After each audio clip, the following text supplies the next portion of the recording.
Boa noite, galerinha do terceiro ano. Tudo bem com vocês?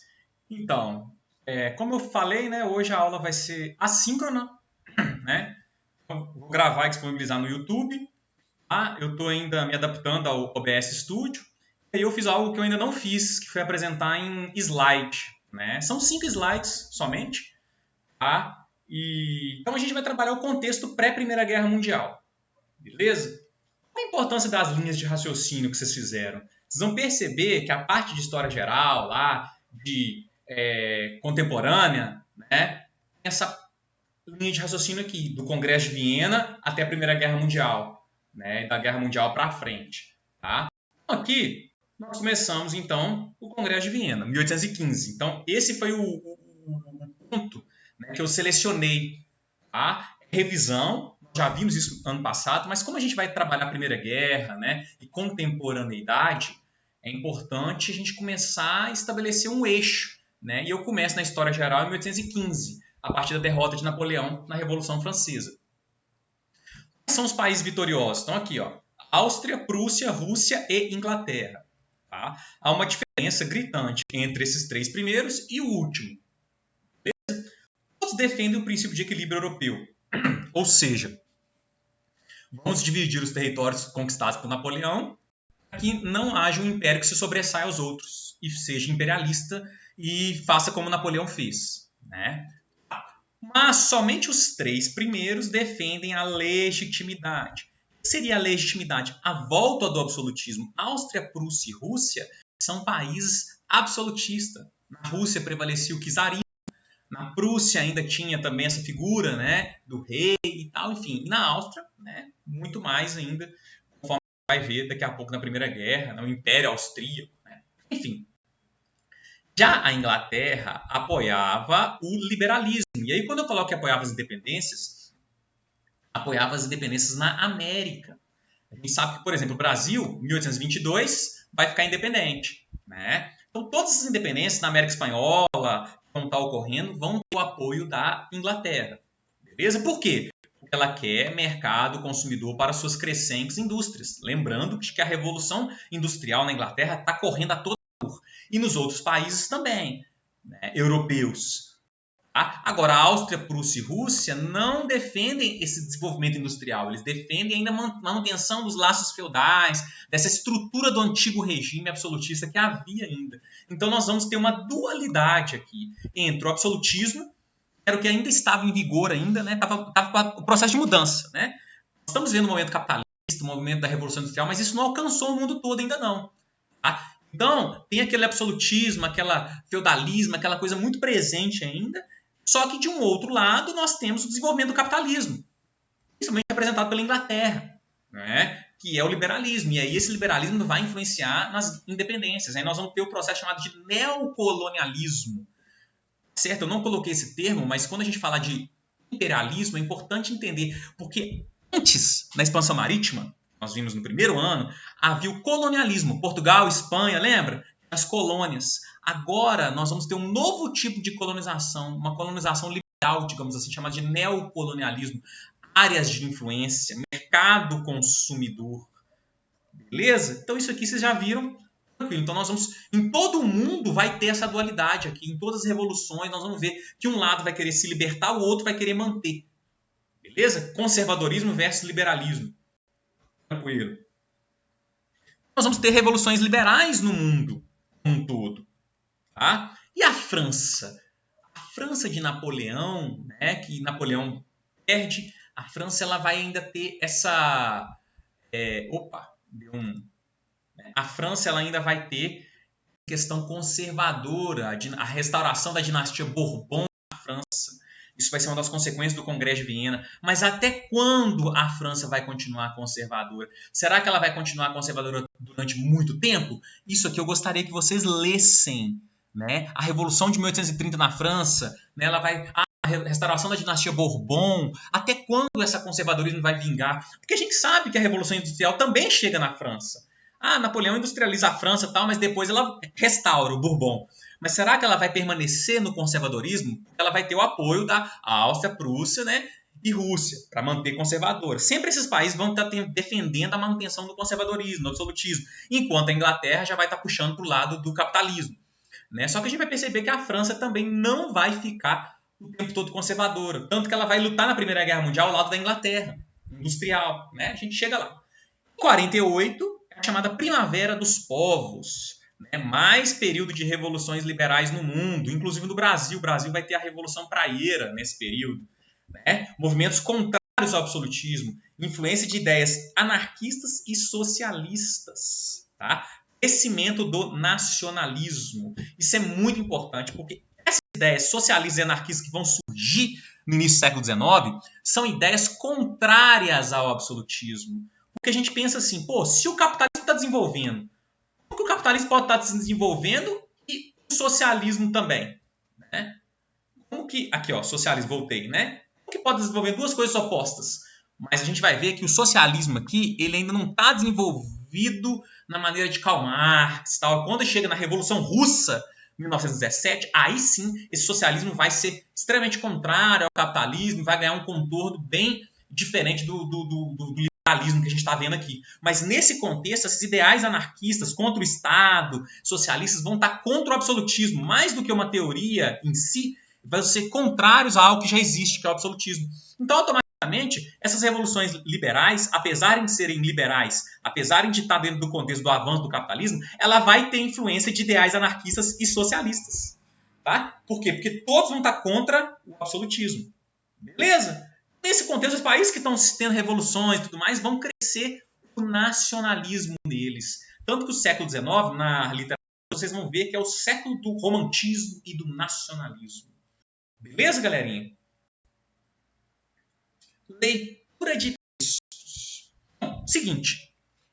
São 3 textos que eu vou colocar para vocês lerem nessa próxima atividade. Tá? Nacionalismo século XIX. Esse texto tem uma página. Uma página só, galerinha. É justamente o resumo do que eu fiz aqui. Tá? Esse resumo aqui desse slide anterior é esse texto.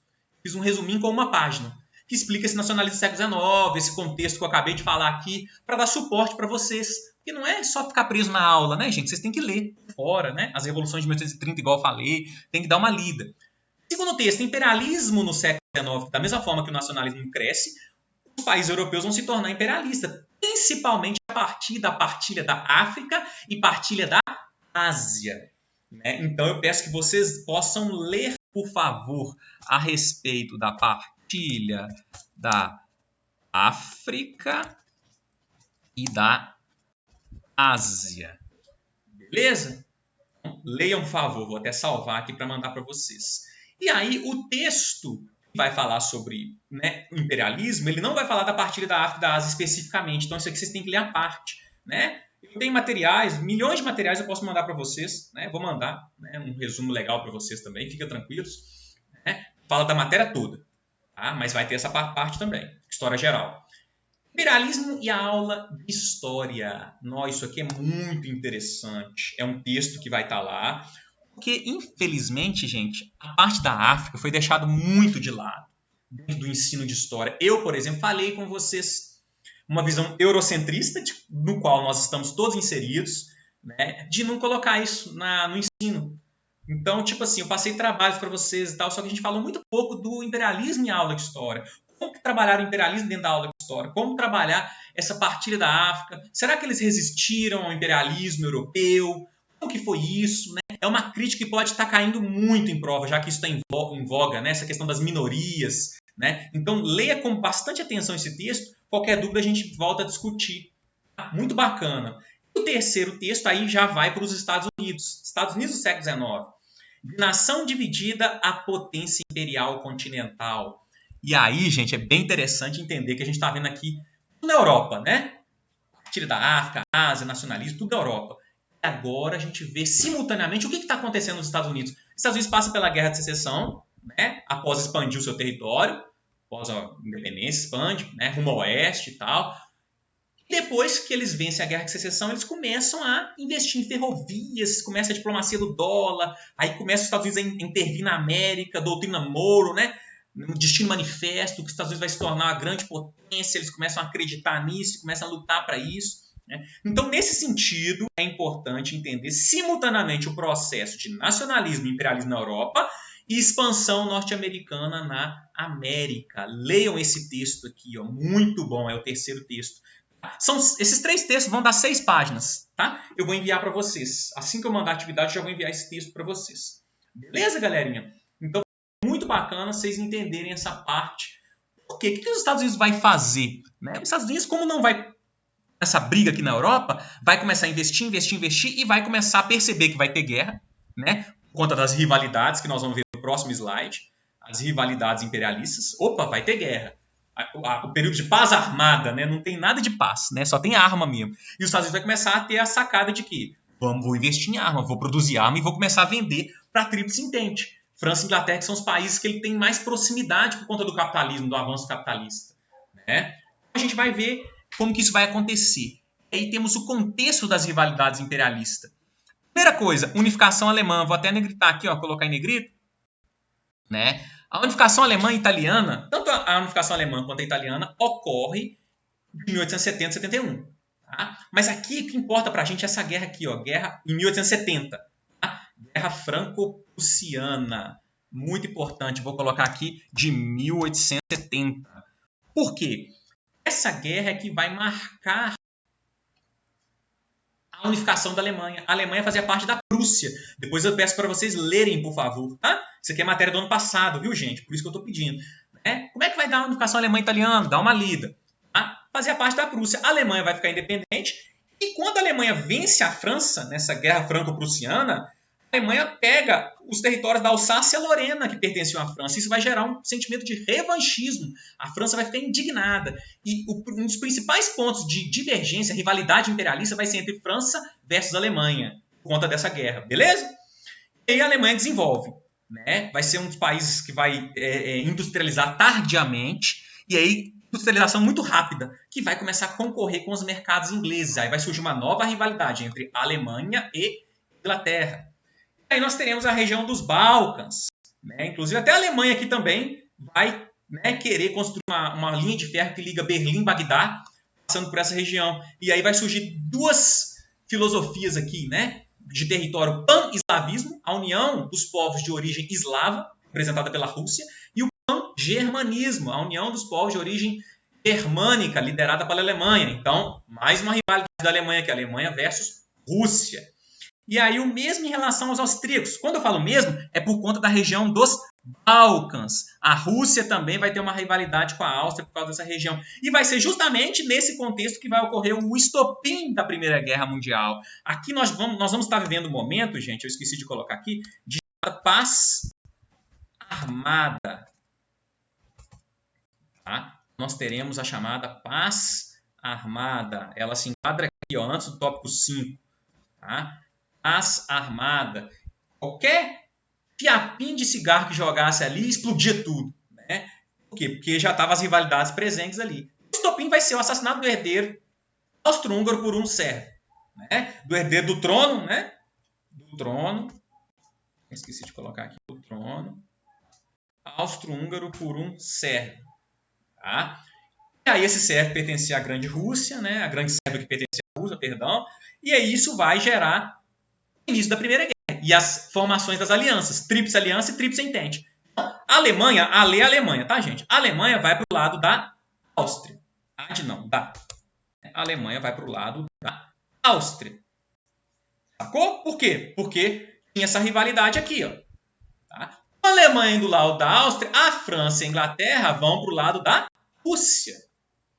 Agora, França, Inglaterra e Rússia, eles eram amiguinhos, gente? França, Inglaterra e Rússia eram amiguinhos? Não! Eles vão se aliar por conta de interesses em comum. Então, eles são os países que se entendem. Então, eles vão formar a Tríplice Entente. Os países que se entendem, eles vão precisar se entender. Eles não são amiguinhos, eles vão precisar se entender. E do outro, nós teremos a Alemanha, a Áustria-Hungria e a Itália. Porque a Itália aqui, ela vai ser a amiguinha da Alemanha aqui na unificação. Elas vão estar juntas, tá? Estamos junto e misturado. Né? Beleza? Depois vocês vão estar uma maior sobre isso, né? E aí, e os Estados Unidos? Como é que fica os Estados Unidos nessa confusão toda aqui, professor, né? Como que fica? Eu vou até diminuir esse trono aqui para caber aqui.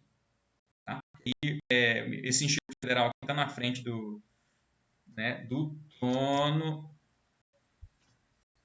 Tá? Aí eu vou tirar os Estados Unidos aqui, só para... Aí a gente consegue ler.